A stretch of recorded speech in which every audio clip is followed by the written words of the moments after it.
하는 말씀, 신약 성경 343쪽 말씀입니다.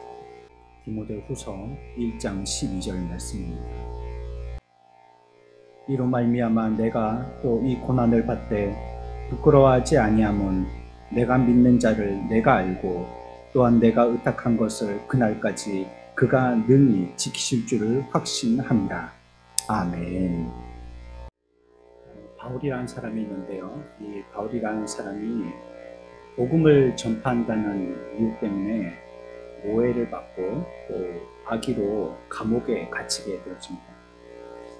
그때 로마를 다스리던 황제가 네로라는 황제인데요. 가장 변덕스럽고 또 가장 포악하기로 이름난 사람이죠. 이 네로 황제의 치하에서 언제든지 사형이 가능하죠.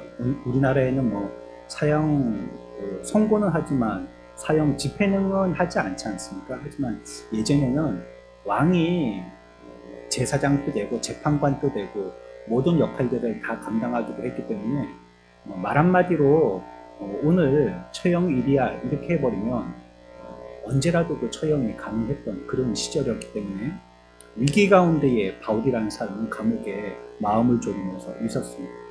하지만 우리가 볼 때는요, 그렇게 하루하루가 언제 죽을지 모르는 그런 조마조마한 하루살이 같은 그런 삶이어서 마음을 졸였고 불안했겠구나라고 싶지만요,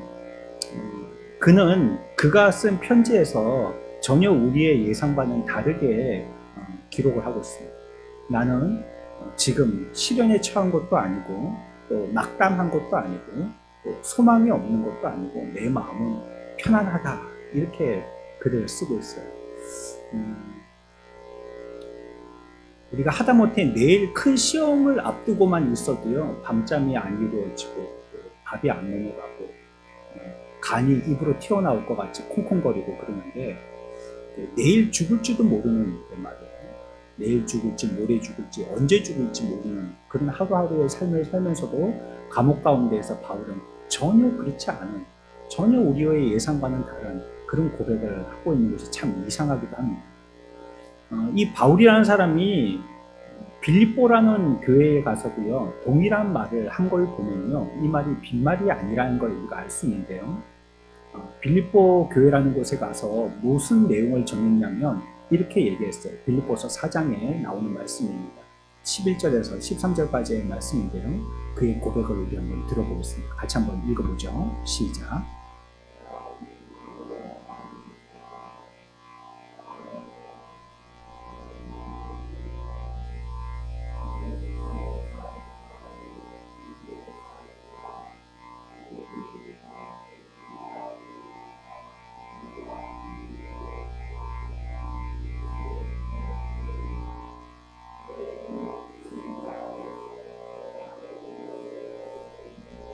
아멘.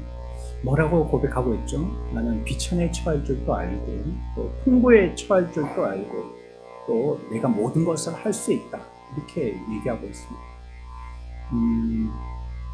이런 어려운 역경과 위기, 낙담, 시련 이런 가운데서도 어쩜 평안한 시대를 살고 있는 우리보다도 더 평안하다라고 자신감 있게 얘기하고 있는 것들은 참 이상하게 여겨지기도 합니다.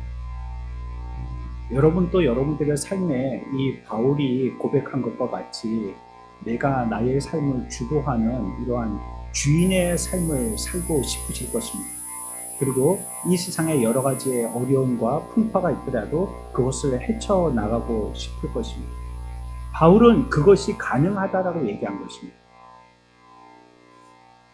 우리의 상황을 가능하게 돌파할 수 있다라고 얘기한 것이고요. 또 그것은 매우 평안하게 돌파해 나갈 수 있다라고 얘기한 것입니다. 우리는 인생이라는 걸 살면서 그냥 인생에 피동되어서 사는 것이 인생이다 이렇게 그냥 결론 짓지 않습니다. 그냥 그렇게 사는 거야. 병나오면 아픈 거고 그냥 앞사람이 돌아가시면 죽는 거고 일이 벌어지면 일이 있는 거고 사고 나면 사고 당하는 거고 우리들은 우리 주변에 있는 모든 현실들에 대해서 전혀 그 일을 주도적으로 해나갈 수 없어라고 생각을 합니다. 그냥 그렇게 사는 거야. 뭐 인생 사는 거 별거 있어. 그렇게 사는 거야. 근데 바울은 전혀 그렇게 고백하지 않는 거야. 바울이 만약에 우리와 같은 생각을 한다면 그냥 감옥에서 그냥 사는 거야. 그냥. 내가 뭐 큰 죄 안 지으려고 억울하겠지만 감옥살이 할 수밖에 없는 거지. 내가 여기서 어떻게 감옥에서 나올 수가 있겠어. 그리고 또 왕의 명예에 의해서 죽게 되면 아니 그냥 죽는 거지 뭐 어쩔 수 있나. 이제 내 인생은 끝난 거야. 빛도 들어오지 않는, 음식도 잘 먹지 못하는 이런 감옥에서 그냥 어둠 속을 헤매고 먹이나 찾아다니면 쥐처럼 그냥 그렇게 살다가 언제 죽을지 모르고 그냥 죽는 거야. 우리 대부분의 인생이 이렇게 사는 거야. 그냥 그렇게 살다가요, 그냥 죽으면 아이고 먼저 죽어서 안타깝다라고 생각하고, 이 좋은 인생 왜 빨리 갔는지 그거 불쌍하게 여기면서 자기도 곧 갈 걸 예상하는 두려움 가운데서 그냥 그렇게 덧없이 살게 되는 것이죠. 근데 바울은 전혀 그렇게 얘기하지 않아요. 더더군다나 아주 열악한 환경 가운데 있는데도 불구하고 전혀 우리와 같은 이런 생각을 가지지 않았다는 것이죠. 우리가 지금 생각하고 있는 이 하나님의 말씀이요, 이 복음이라고 우리가 얘기하는데, 복음은 복된 소식이다 이런 뜻입니다. 그래서 우리가 복음 이렇게 얘기하는데요, 이 하나님의 말씀을 갖다가 우리가 칭할 때 그렇게 얘기합니다. 그런데 이 복음이라는 것은요, 어떤 바울과 같은 특정한 사람들에게만 해당되어지는 말씀이 아닙니다.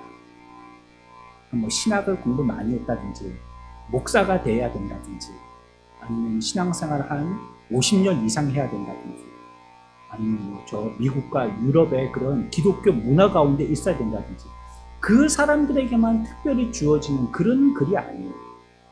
복음이라는 것은요, 모든 인류를 위한 것입니다.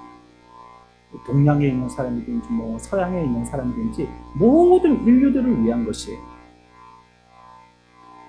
우리가 우리 인생의 이와 같은 궁극적인 문제에 부딪힐 때가 있습니다. 그런데 우리에게는 이런 인생의 궁극적인 문제에 부딪혔을 때 진짜 도움을 줄 수 있는 것이 없어요. 앞에서 말씀드렸던 것처럼 그냥 넋두리하고 마는 겁니다. 그냥 그러려니 하고 그럴 수밖에 없지. 우리가 뭐 인생을 어떻게 앞에서 주도해 나가겠어 하면서 그냥 피동적으로 포기하고 사는 수밖에 없어요. 오직 바울은요, 복음밖에 없다라고 얘기해요. 우리의 인생을 궁극적으로 이끌고 리더해 나갈 수 있는 것은 복음밖에 없다고 얘기합니다. 그래서 하나님의 말씀은요, 이론이 아니고 삶입니다.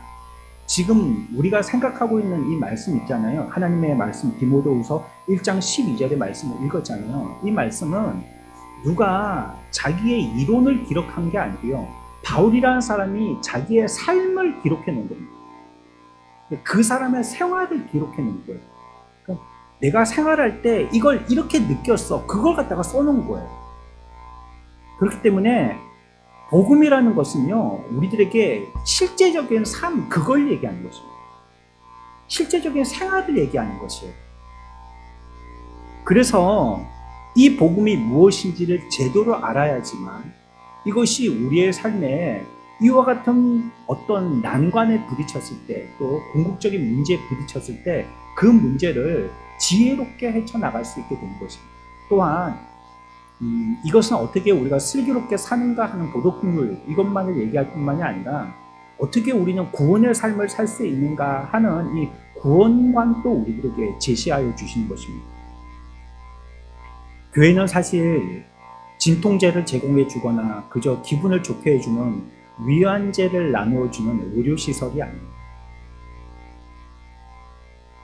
교회에 와서 사람들이 이와 같이 기분이 편안해졌다든지 고통이 사그라졌다든지 얘기하는 것은 복음을 믿었기 때문이죠. 그 복음을 믿은 그 결과로 나타나는 것이죠. 교회가 그것을 직접적으로 제공해 주는 것은 아닙니다. 그렇기 때문에 교회 말고도 요양시설이 있고요, 또 의료시설이 있는 것이죠. 교회는 그런 곳 하는 것으로 하나님이 지으시지 않았기 때문입니다. 우리가 간절히 바라는 대로 위로와 우리의 삶의 능력은요, 복음을 믿을 때 비로소 얻게 되어지는 것이고, 그로 말미암아 그 이후에 결과 산물이라든지 그 이후에 우리가 그 옆에 격가지로 생각할 수 있는 부산물이라든지 이런 것을 얻을 수 있는 것이죠. 요는 복음을 믿을 때 그렇게 된다는 거예요.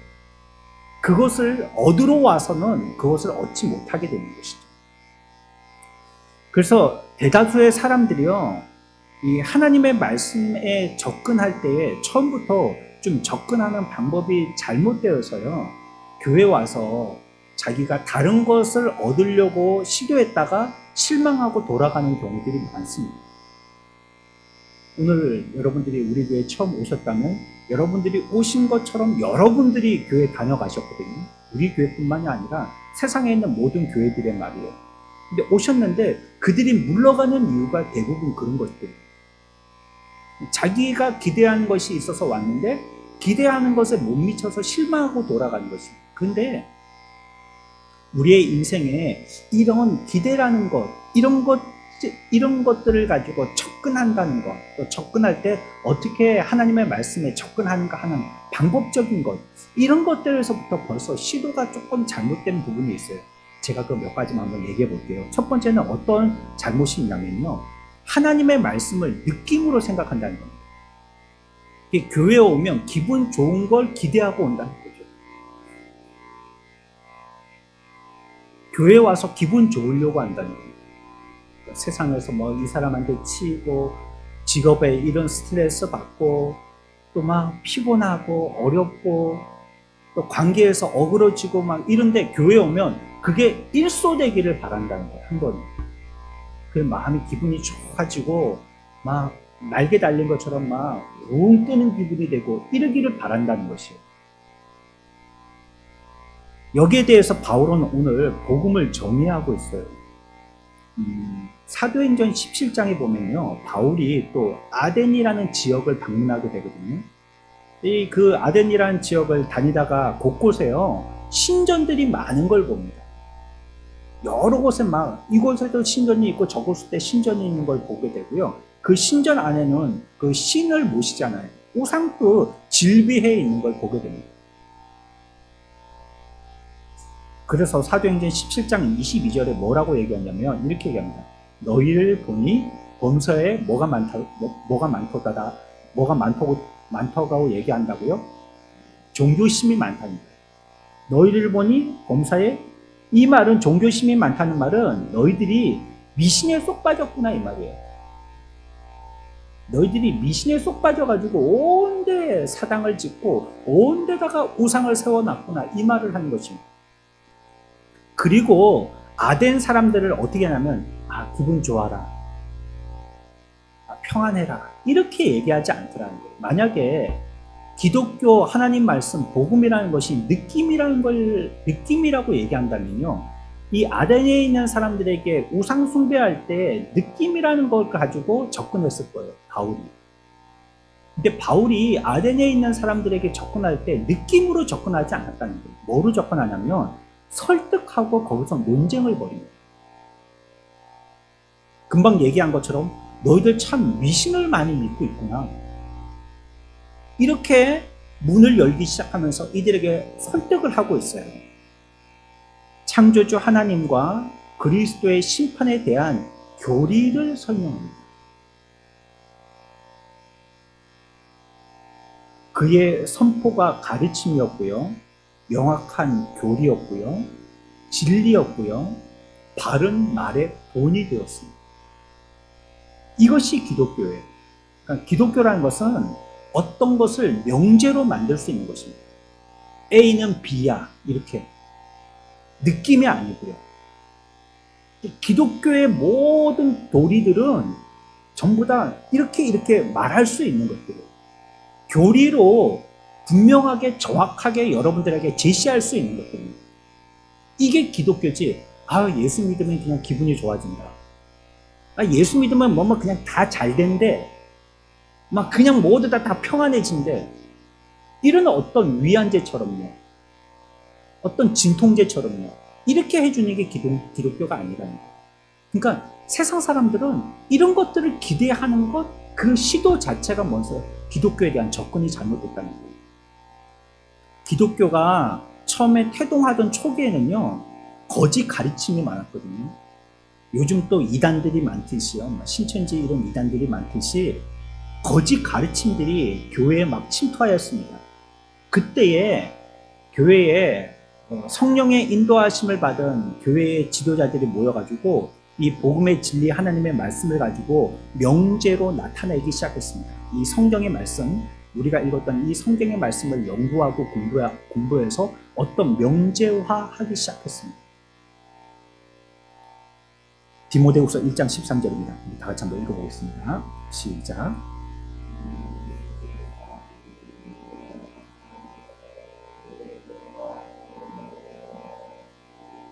아멘.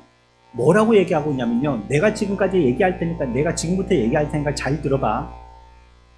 내가 지난밤에 꿈을 꿨는데 무슨 꿈을 꿨는지 알아? 이런 얘기 하지 않는단 말이에요, 바울은. 뭐라고 얘기하고 있죠? 자기가 얘기하는 것은 어떤 거라고요? 들은 거 얘기하는 거예요. 들은 거.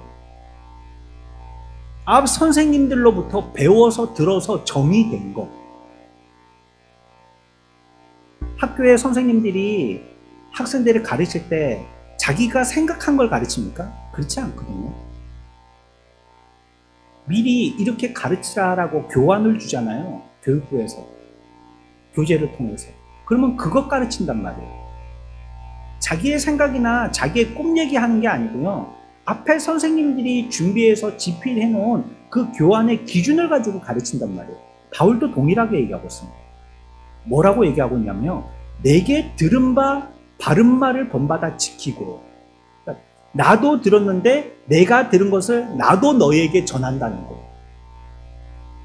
나도 듣고 너희들도 내 말을 듣고, 그렇게 해서 그 본받은 걸 지켜 행하라라고 얘기하고 있습니다. 거짓 가르침이 너무나도 많은 때이기 때문에 세상의 여러 말들, 이런 말들에 귀 기울이지 말고, 내가 똑바로 들었으니까 내가 똑바로 들은 건 내가 너희한테 얘기할 때 그 얘기대로 듣고 지켜 행하라는 거예요. 그러니까 바울을 통하여서 가르침을 받는 사람들도 자기들 나름대로 행동해서는 안 되고, 바울이 가르친 대로 행동해야 되는 것이고요. 기독교라는 것들도 우리가 꿈 얘기하거나 기분 좋게 하는 것이 아니라, 우리에게 이미 신앙의 선생님 대신 많은 신앙의 선배들이 연구하고 명자화해 놓은 그것 가지고 우리가 예수 믿는 것입니다. 물론 그 기초의 원리는 성경이죠. 신조와 고백, 사도들이 명확하게 작성해 놓았습니다. 성경의 여러 책들을 통해서 작성해서 요약하고 반복해 놓은 것, 이런 것들이 고백서이고요, 이런 것들이 신조서이고요, 이런 것들이 문답서인 것입니다. 그렇게 성경은 조직적으로 아주 요약해서 교리적으로 잘 정리해 놓았어요. 그 기독교는요, 어떤 모호한 느낌이 아닙니다. 교회 오면 신비한 그림이 있어가지고 그 그림을 보면 우리 간이 콩콩콩콩 뛰고, 들어올 때 무서운 인형이 있어갖고 그 앞을 지나갈 때 내 속을 다 들여다보는 것처럼 막 위축되고, 해가 뜨면은 어떤 유리에 비춰진 그림의 불빛에 예배당 안쪽까지 샥 비춰들어오면서 아주 신비로운 기분이 좀 들고, 교회 와봤더니 희한한 향이 나면서 그 향에 의해서 기분이 좀 몽롱해지고. 교회는 그렇지 않습니다. 명료해야 됩니다. 교회는 또렷해야 됩니다. 그런 것 가지고 우리가 하나님을 알게 되는 부분들을 갖다가 더 방해하게 해서는 안 됩니다. 교회는 그런 거 하나도 없습니다. 그래서 향을 내든지 모양을 만들어 놨든지 불빛 가지고 여러분들에게 어떤 이상한 기분이 들도록 하든지, 그림을 그려가지고 그 그림에 여러분들이 막 위압감을 들게 하든지, 이런 거 없어요. 오히려 그것이 우리를 돕는 게 아니고요, 그런 것이 우리들의 마음을 이상한 느낌이 들게 해서 우리의 정신이 똑바르지 못하도록 만드니까요. 기독교는요, 명료합니다. 분명한 거예요. 불명료한 것들은 다 없애버립니다. 여러분들이 우리 교회 들어오셔서요, 이게 강대상이 없다면 여기가 교회인지 아시겠어요? 뭐 교회 나름대로의 특징 있는 이런 의자, 이걸 우리가 나무 의자, 장의자 이렇게 부르는데, 뭐 이런 의자는 다른 데서 잘 안 쓰니까요.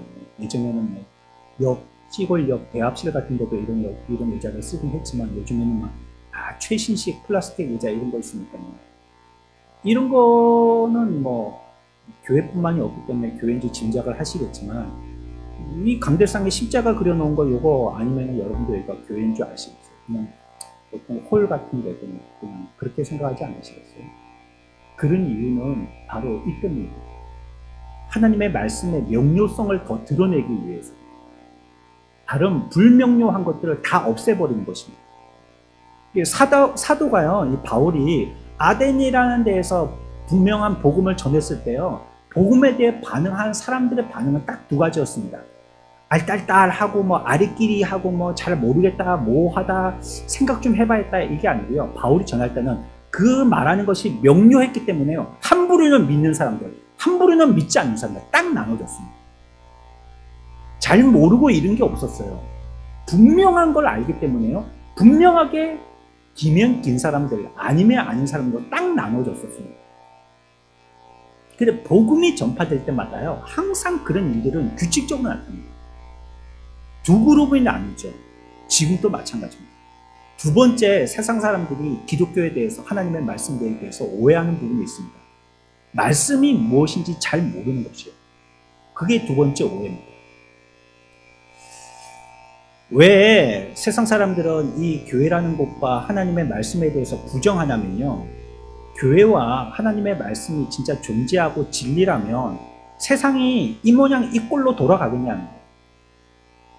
교회가 있다면, 교회가 진리고 하나님이 살아계신다면 세상이 이 모양 이 꼴로 돌아가냐는 거예요. 죄 지은 사람은 다리 뻗고 잘 살고, 또 억울하게 누명을 쓰고, 잘못된 사람들은 평생을 자기 자식 가슴에 묻고, 또 답답함, 억울함을 가지고 그렇게 눈물 흘리면서 어떨 때에는 아주 너무 힘들고 어렵게 살고 이민까지 가버리고 오히려 피해를 본 사람들이 말이죠. 이런 세상 꼴을 보니까, 돌아가는 꼴을 보니까 이게 어째 하나님이 계시고, 이게 어째 교회에서 말씀 전하는 것이 진리겠냐는 거예요.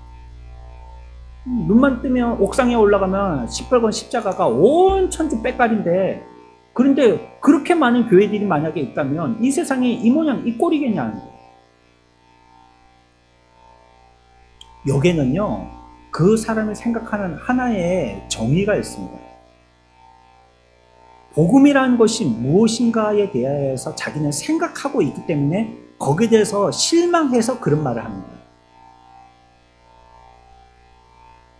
그러니까 애초에 그렇게 얘기한 사람 마음에는요, 복음이 자기에게 약속한 무엇인가가 있다라고 생각을 하는 겁니다. 금방 말씀드린 것처럼 하나님의 말씀, 교회가 진리라면 전쟁이 종식돼야 되고, 가난과 고통이 추방돼야 되고, 가난한 자들이 복지의 삶을 살아야 되고, 사회는 공의롭고 공평해야 되고, 더 나은 세상이 되어야지 해, 나는 나름대로의 정의를 갖고 있는 거예요.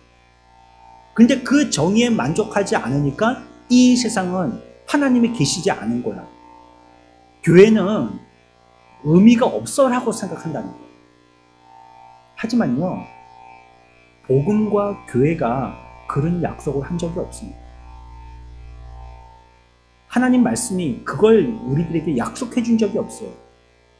공평해진다, 전쟁은 끝난다, 가난과 고통은 추방된다, 모든 사람들이 다 복지로운 삶을 산다, 이런 걸 성경이 얘기하지 않았습니다. 오히려 부자 되게 해주겠다, 뭐 건강하게 해주겠다, 이런 걸 약속하지 않았어요. 오히려 반대 것을 약속하십니다. 마태복음 24장 6절입니다. 같이 한번 읽어볼까요? 미리 우리들에게 예언하신 말씀입니다. 함께 읽습니다. 시작.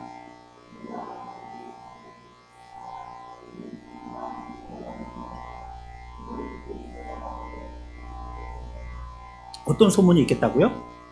난리 소문이 있겠다는 거예요. 요즘 보십시오. 세상이 뭡니까? 세상이 어떻습니까? 난리죠. 난리 아닙니까?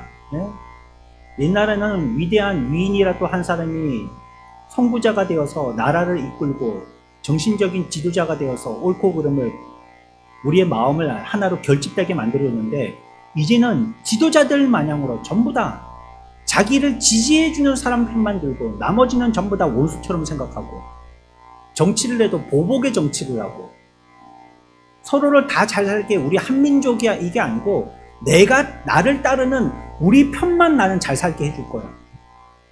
이런 식으로 공약을 내걸고 이런 식으로 정치를 해나가고 그러니까 반대의 사람들은 어디 그 5년 동안 잘 하나 보자 이를 갈면서 기다리다가 또 보복하고 정권이 바뀌는 우리가 지금 하고 있는 게 맨날 첫날 여짓을 하고 있지 않습니까? 그리고 뭐 어느 나라 대통령은 이제 관세를 120%다 140%다 이제는 뭐 정의고 그리고 뭐 질서고 그런 거 필요 없어. 힘센 놈이 장땡이야. 이런 식으로 해나가고 있잖아요. 뭡니까? 온 세상이 지금 어떻게 됐어요? 난리가 납니다.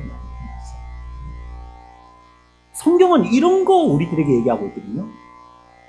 그런데 세상 사람들은 교회가 있다면 이런 일이 없어야 된다라고 그렇게 스스로가 정의하고 약속했다라고 생각하고 있다는 겁니다. 그 생각이 벌써 오류가 있다는 거예요.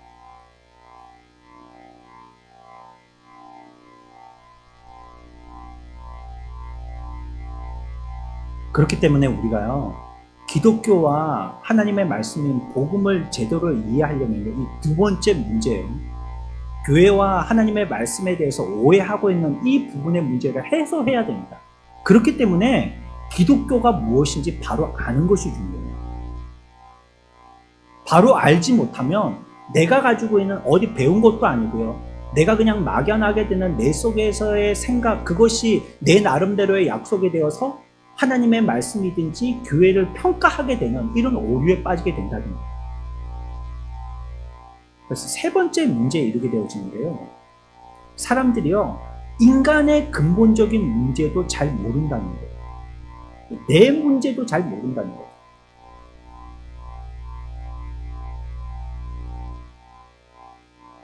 지금은 21세기잖아요. 지금 21세기에 이 성경이 지금 1세기 때 성경인데 이때 이 말을 갖다가 복음이라고 우리들에게 믿으라고 얘기하니 이것이 터무니없다는 거예요. 지금 시대가 얼마나 많이 바뀌었는데 상황이 얼마나 많이 달라졌는데 요즘은 운전도요 핸들 잡고 운전하는 시대가 아니잖아요. 핸들 놓고 운전하는 시대잖아요. 어떤 좋은 차는 그렇다 하대요. 그냥 시동만 켜놓고 어디 가자 하면 지가 간대요. 그냥 여기에 익숙하고 편해져 있으면요 이제 핸들을 잡고 운전을 못 한대요. 불편해가지고. 우리는 좀 이해가 안 되지만 벌써 그런 시대가 됐다는 거. 그리고 이제 조금만 있으면요 이제 땅에 굴러가는 차를 운전하는 게 아니고요, 운전하다가 길이 막히면 그냥 비행기처럼 날아서 움직이는 그런 시대가 된다는 거. 얼마나 빨라지고 얼마나 편한 시대가 되어지는지. 이런 시대에 어지 호랑이 담배 피던 시대에 그때 그걸 갖다가 진리라고 얘기하냐고 우리한테. 이 시대에 이 고리타분한 책, 이거 정말 잘 알지도 못한 옛날 말로 써가지고 번역되어 있는 이 책이 무슨 진리라고 얘기하냐고요. 이렇게 생각한다는 거예요. 그런데 이 생각에도 오류가 있어요. 뭐냐면요, 시대가 1세기, 2세기 지나갔고 지금 21세기에 오면서 과학은 발달되면서 과학이 발달됨과 함께 사람들도 발달됐다고 생각합니다. 여러분, 현대인들이 지금 당면하고 있는 이 문제가 예전에 겪었던 문제와 본질적으로 다릅니까? 옛날에 사람들이 머리를 쓰면서 궁리했던 문제와 지금 21세기에 살고 있는 우리가 궁리하면서 쓰고 있는 문제가 서로 다른 문제란 말이에요. 동일한 문제입니다. 같은 문제입니다. 그냥 세상 사람들이 얘기할 때 그 문제는 편하게 먹고 사는 문제죠. 어떻게 나고 어떻게 먹고 어떻게 살다가 어떻게 죽느냐, 그 문제 아닙니까? 그게 비단 21세기에만 하는 문제입니까? 아니요. 20세기에도 문제였고요. 그게 1세기 때에도 문제예요. 그런데 사람들은요, 시기가 바뀌어가지고 21세기까지 왔으니까 이제는 이 말씀은 우리에게는 해당되는 말씀이 아니라는 거예요. 사람은 바뀌지 않았어요. 저나 여러분들과 똑같은 사람들입니다. 여러분들이 교육받고 이 세상에 살려고 그렇게 아둥바둥 하셨고요. 여러분들의 자녀를 놓고 여러분들의 자녀도 그렇게 살도록 여러분들이 교육하셨습니다. 그리고 그 자녀들도 또 자녀를 놓고 부모에게 받은 그대로 전수할 겁니다. 사람은 똑같단 말이에요. 인간의 문제를 얘기한다는 것은 과학의 발전을 얘기하는 것이 아니에요. 그래서 과학이 발전된 것으로서 인간의 문제가 해결된 것으로 생각하면 안 되신다는 거예요. 인간의 문제는요, 인생이 무엇인가 하는 걸 생각하는 겁니다. 또 인간은 어떻게 조급함, 또 저급한 본능과 욕망을 다스릴 수 있는가, 이게 문제고요. 어떻게 인간답게 살 수 있는가 하는 게 문제고요. 또 갑자기 병으로 쓰러지고 또 사고로 몸이 만신창이가 되고 의지했던 모든 것들을 잃게 되더라도 우리의 삶은 평안함을 유지할 수 있는가, 이게 문제고요. 최종적으로는 인간은 어떻게 죽을 것인가, 이게 문제죠. 이거는 변함없는 근본적인 인간들의 문제고요. 1세기 때의 문제, 1세기 때에도 문제고요. 21세기인 지금도 문제고요. 이거는 아마 30세기 때에도 문제가 될 겁니다. 가장 중요한 문제는 인간은 무엇인가 하는 이 문제입니다. 그러니까 이 문제가 해결되어지는 데는요, 이 기록되어진 것이 옛날 기록이라서 우리에게는 해당하지 않는다는 말이 잘못된 말이라는 거예요. 그 문제 자체는 그대로 존재해 있기 때문이죠. 문제의 본질은 그대로입니다. 인간은 지금도 먹고 마시고 싸우고 즐깁니다. 인간의 근본 문제는 한결같습니다. 복음도요, 변하지 않고 한결같습니다. 그래서 옛날 책이라고, 옛날에 기록한 것이라고 그걸 무시할 수는 없는 것입니다. 복음은 1세기 당시나 10세기나 21세기나 그대로입니다. 그 복음 그 자체가 인생의 이와 같은 모든 문제를 해결해 오고 있는 것입니다. 이상의 앞에서 말씀드렸던 우리가 생각하는 세상 사람들이 교회와 복음을 바라보는 이 세 가지의 어떤 오류의 문제들이 있었었는데요. 이 공통점이라고 얘기한다면요, 인간이 가는 길을 있죠. 그 가는 길을 그릇된 길로 간다는 것이고요. 그리고 하나님의 말씀이 무엇인지 오해하고 있다는 말은 잘 모르고 있다는 말인 것이죠. 그러니까 인간이 내가 어디로 가는지 잘 모르고 하나님의 말씀이 뭔지도 잘 모르고 있다는 거예요. 하나님의 말씀의 메시지가 뭐고, 하나님의 말씀이 우리에게 약속하시는 바가 무엇이고, 하나님의 말씀이 우리에게 뭘 제공하신지 이건 모르는 것입니다. 다시 한번 여러분들께 강조합니다.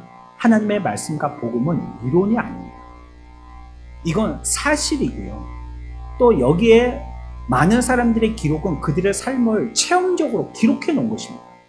그리고 오늘날 이 기록을 믿고 살고 있는 우리들도 그와 같은 동일한 체험들을 하고 살고 있습니다. 하나님의 말씀은 그렇기 때문에 진리이고요. 그 진리는 또한 효과를 나타냅니다. 분명히 효력을 나타낸단 말이에요. 하나님의 말씀의 효력을 나타내는 이유는 있습니다. 왜 하나님의 말씀의 효력을 나타낼까요? 하나님의 말씀이 변함없는 진리이기 때문에 그렇습니다. 이게 만약에 진리가 아니라면요, 그냥 내 마음에, 그냥 속에 있는 어떤 마음의 것이라든지, 어떤 우리의 어떤 사람이 내놓았던 어떤 이론이나 어떤 철학이라든지, 이런 거라면 이런 효과를 동일하게 나타내지 못할 것이에요. 근데 이것은 하나님의 말씀이기 때문에요. 하나님의 말씀은 진리이기 때문에요. 그 말씀대로 살면 똑같은 효과를 우리가 보게 된다는 것이죠. 그래서 하나님의 말씀은 우리가 상상할 수 없는 최악의 상황에 있지만 인간으로 하여금 인간을 그 상황에서 극복하고 해결하게 한다는 것입니다. 이게 오늘 우리가 처음에 디모데후서 1장을 읽으면서 제가 말문을 열었던 그 문제의 해결점입니다. 우리에게 이와 같은 여러 가지 문제들이 막 일어났을 때 바울이 감옥에 갇힌 것과 같이 언제 죽을지 모르는 조마조마한 그런 삶을 사는 우리들이 인생에 끌려다니고 피동적으로 살고 이 삶이 어떻게 될지 잘 몰라가지고 뭐 죽어봐야 알지, 내일 돼봐야 알지, 커봐야 알지, 이렇게 마치 우리의 인생을 사는 걸 또 내세에 대해서 마치 우리가 무엇인가 도박을 하는 것처럼 그렇게 사는 피동적인 삶에 대해서 성경은요, 하나님의 말씀이 우리의 상황 가운데 최악으로 가는 것에 대해서 하나님의 말씀이 그 사람을 건져준다는 거예요. 그래서 그런 피동적인 삶이 되지 않도록 해주신다는 거예요. 왜요? 이 말씀이 뭐라고 했기 때문에요? 진리이기 때문에. 그것이 피동적이지 않은 삶을 살게 하는 것이 진리인 하나님의 말씀이 우리에게 주는 효과입니다. 그러니 이 말씀을 믿고 이 말씀을 따르면 그 말씀을 진리로 따르고 또 그 말씀을 우리가 오래전에 믿었던 사람들이 그런 효과를 받기 때문에 우리들도 그것을 의지하고 순종해서 따르게 되어지면 우리들에게 똑같은 결론에 이르게 된다는 거예요. 우리는요, 나 스스로를 믿거나 하나님의 말씀을 선택하거나 둘 중에 하나를 선택해야 됩니다. 저는 이 시간에 여러분들에게 하나님의 말씀에 순종할 것을 간곡히 부탁드립니다. 거기는 이유가 있습니다. 왜냐면요, 나 있잖아요, 이성. 나라는 이성 있잖아요. 이 이성은요, 불충분하기 때문에 그렇습니다. 아이고, 내가 하나님을 믿을 것 같으면 내 자신을 믿지. 그렇게 얘기하는 내가 충분하단 말이에요, 모든 인생은. 여러분들의 인생에 막닥치는 과제들을 여러분들은 스스로가 아주 자신 있게 용기 있게 그걸 다 돌파하고 해결해낼 수 있단 말이에요. 하다못해 감기도 내가 감기 걸리고 싶은 사람이 있어요? 그러면 내가 이성적으로 돌파해낸다면 죽을 때까지 감기를 이기고 안 걸리는 사람으로 피하든지 싸워서 물리쳐야죠. 근데 우리 이성은 불충분하단 말이에요. 아무리 손 씻고 위생생활하고 마스크 쓰고 어떤 때에는 뭐 대중교통 타지도 않고 코로나 때 우리가 그랬지 않습니까? 어떤 사람은 뭐 마스크를 쓰는 게 아니고 방독면을 쓰고요. 온몸을 갖다가 뭐 이렇게 방호복을 입고 다니는 사람도 있었잖아요.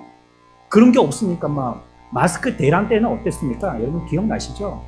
생수통을 뒤집어 머리에 쓰고 다니는 사람도 있었습니다. 그런데 걸리는 사람은 걸리더라고요.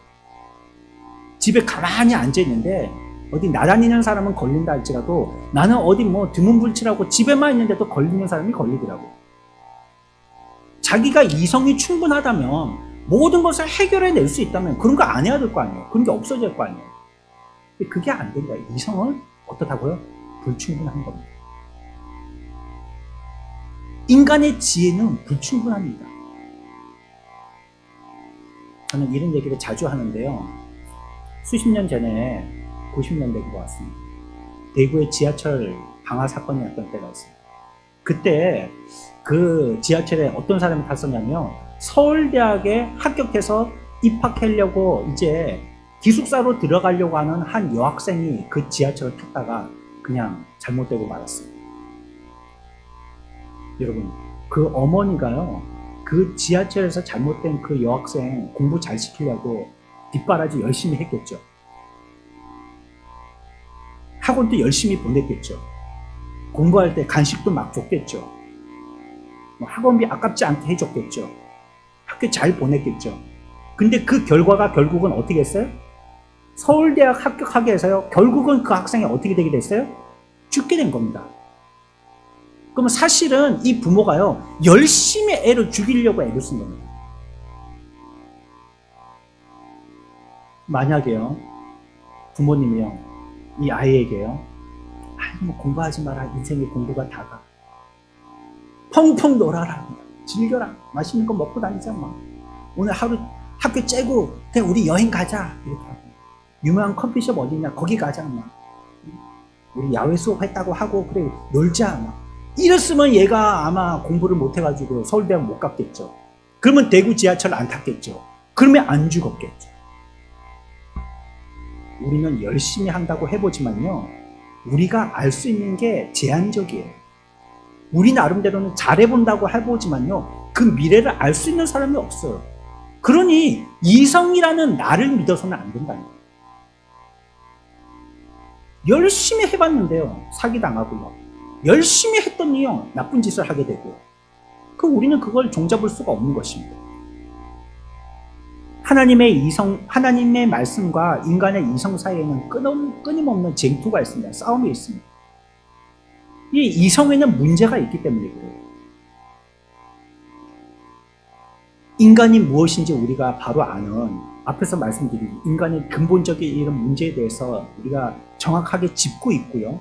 그 문제를 해결할 능력이 있다면 우리가 그 해결하기 위해서 많은 노력들을 기울였겠죠. 인간이 동물입니까? 그렇다면 동물이 아니라면요. 동물 대하듯이 대하면 안 되겠죠. 동물 이상이라면 동물 이상에 걸맞게 그의 존재에 대해서 대우해 줘야 됩니다.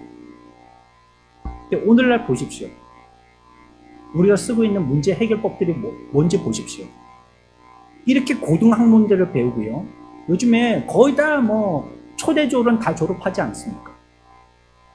뒤에라도 자기가 공부하고 싶으면요. 사이버 대학이나 이런 걸 통해서도 대학 갈 수 있는 거고요. 길은 많이 열려 있습니다. 그런데 인간적인 문제들은요. 여전히 그대로 쌓여서 지금까지 온 거예요. 그 문제들을 해결할 법이 없어서 법을 더 만들어야 할 정도로 지금 인간들은 부패해 있는 거예요. 그럼 우리의 노력과 우리가 열심히 공부한 것과 이런 불필요한 것들, 나쁜 것들을 해결하기 위해서 노력한 우리의 이성들, 그건 지금 어떻게 된 거라는 거예요. 인생의 목적이 무엇이고 인간은 어떻게 살아야지 행복하게 살다가 잠들 수 있고 거울에 비친 내 모습은 어떻게 해야지 부끄럽지 않을 수 있고 또 어떻게 죽으면서 죽음 너머에 뭐가 있는지 이거 우리들은 목적을 알아야 된다는 것이죠. 우리는 이성보다 훨씬 더 강력한 무엇인가를 가지고 있습니다. 우리는 선을 모르지 않아요. 여러분들이 선이 뭔지 압니다. 그런데 선을 알면서도 악행을 저지르죠. 한 사람이 나쁜 일을 저지르고 다시 절대 그런 일을 하지 않겠다고 다짐하지만 조금 지나면 또 나쁜 짓을 되풀이합니다. 우리 가운데는요, 그와 같은 비합리적인 문제가 있기 때문입니다.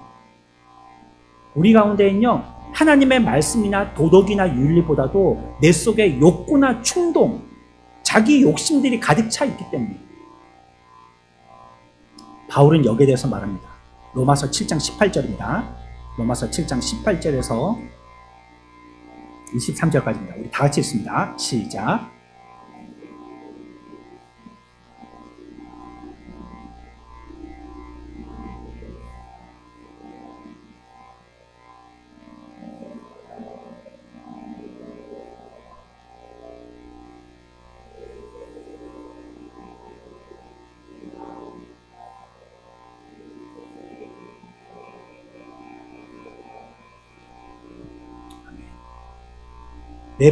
내 속에요, 한 다른 법이 있고, 죄의 법이 있고, 계속 이게 싸운다는 거예요. 내가 이것을 원하지만, 이렇게 원대로 못 산다는 거예요. 이 말은 무엇입니까? 우리의 이성은 완전하지 않다는 거예요. 이성을 믿어서는 안 되는 거예요. 이성은 우리들에게 충분하게 해결해 주지 못한다는 거예요. 내가 깨닫고, 내가 알고, 내가 판단해 나가는 우리의 인생은 걸음마다 지뢰밭이라는 뜻입니다. 그게 어째 요행수로 안 밟고 여기까지 잘 살았지 앞으로의 미래도 어떻게 될지는 모른다는 거고요. 더 문제는 죽고 나서 죽음 이후에는 어떻게 될지에 대해서 전혀 모른다는 거예요. 그게 인간의 이성의 한계입니다. 아무리 꿈을 꿔도요, 꿈을 꾸고 일어나도요, 거기에 대해서 정확하게 얘기하는 사람이 하나도 없다는 거예요. 여러분들은 도박을 하듯이 여러분들의 지금의 현세와 내세를 갖다가 그러려니 그렇겠지, 그렇게 됐으면 하는 그런 기대만 가지고 살겠습니다. 그게 이성의 한계입니다. 인간 속에 있는 이 비합리적인 요소가요, 언제나 우리를 어떤 신중한 계획을 하게 할 때마다 그것을 좌절하게 만들죠. 이성으로는 사랑에 대해서 알 수도 없고요, 인간 관계에 대해서도 알 수 없습니다. 그게 이성입니다. 또렷한 이성만 갖고 있어도 되는 게 아니에요. 여러분들이 이성적으로 생각했다면 여러분들이 남편을 만나서 결혼했겠습니까? 네? 여러분들이 제정신이었다면 그렇게 했겠냔 말이에요. 지금 생각해보면 내가 미쳤지, 내 눈을 내가 쑤셨지, 그 말 여러분들이 하시는 게 뭐, 그때는 이성이 발동을 안 했다는 거죠. 근데 우리에게는요, 이와 같은 비합리적인 여러 요소들이 여러분들이 중요한 순간마다 그런 결과들을 갖다가, 그런 실패할 결과들을 가져오게 한다. 죄송합니다. 여러분들의 결혼이 실패라는 말은 아닙니다. 그런 경우의 수가 자꾸 생긴다는 뜻입니다. 우리는요, 모든 사람 안에 있는 보이지 않는 존재에 대한 감각을 갖고 있어요. 바울이 아단에 갔을 때요, 그곳은 위대한 학문의 전당이었지만요, 도시 전체가 신전으로 가득 차 있었다고 얘기하고 있습니다. 아덴 사람들이요, 자신들이 이해할 수 없는 요소가 있다는 걸 공부하면서 깨달았어요. 아덴은요, 신이 많은 도시이기도 하지만 아주 학문적인, 아카데미칼한 도시로, 아주 학문적인 도시였거든요. 근데 공부 많이 하는 사람들이 공부를 많이 하다 보니까 우리의 한계가 있는데 이걸 느꼈다는 거예요. 그래서 그들이 만들기 시작한 게 뭡니까? 우상입니다. 그래서 우상을 만든 거예요. 우상이라는 건 못 배우고 못 먹은 사람들이 세우는 게 아닙니다. 많이 배우고 많이 아는 사람들이 결국 궁극적인 문제를 해결하지 못해서 만드는 겁니다. 인간의 한계에 다다랐을 때. 그래서 세우는 것입니다. 그래서 평화의 신을 만들고, 사랑의 신을 만들고, 전쟁의 신을 만들고, 그리고 그들을 위해서 신전을 세웠습니다.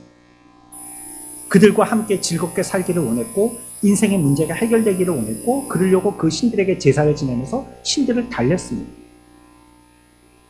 그러니까 그들이 접근한 그 신에 대한 결론에는 잘못 이르게 됐지만, 우리에게는 어떤 우리의 인간의 이성으로는 해결하지 못하는 걸 어떤 절대적인 신이 있다는 것을 찾아가는 그 문제는 바람직한 것, 방법은. 아, 신이 있구나. 인간의 문제를 이성으로 다 해결할 수 없구나. 그걸 깨달은 건 잘했다는 것이에요. 인간의 정신은 무능하고 인간의 이성은 불충분합니다. 인간은 왜 하나님을 발견하지 못합니까? 우리는 불충분해요. 인간은요, 유한할 뿐만이 아니라 타락하고 죄를 지었기 때문입니다. 인간의 영성은 결여되어 있고요, 반면에 하나님은 하나님의 본성을 영이시다라고 얘기하고 있기 때문입니다. 인간의 지식은 하찮고 인간의 이론은 보잘것없습니다. 그래서 우리들에게 하나님께서 인간의 모든 문제를 성경이라는 책을 통해서 답변해 주고 계십니다. 이것은 계시이죠. 성경의 저자들은요, 성경을 자신의 이론이라고 주장하는 사람이 한 명도 없습니다. 모두 다 메시지를 받아서 기록한 것이라고 얘기했고, 그 메시지는 전부 다 하나님에게서 오는 말씀입니다. 그래서 하나님의 말씀인 성경을 읽다 보면 하나님이 어떻게 우리 마음속에 선하고 고상한 욕망과 더 나은 삶에 대한 갈망을 불러일으키신지에 대한 진리를 우리들은 발견할 수 있습니다. 성경은 또한 역사입니다. 예수라는 한 중심 인물이 이 땅에서 살다가 죽어서 묻혔고, 죽은 자 가운데서 일어나서 부활했고 승천하셨다는 걸 기록해내는 역사이기도 합니다. 우리가 성경을 믿는 것은요, 성경의 역사이며 하나님의 행적이고 하나님의 뜻에 관계되어진 이미 우리들에게 말해준 계시이기 때문입니다. 시간이 지나도요, 사물의 본질을 바꾸게 하지는 않습니다.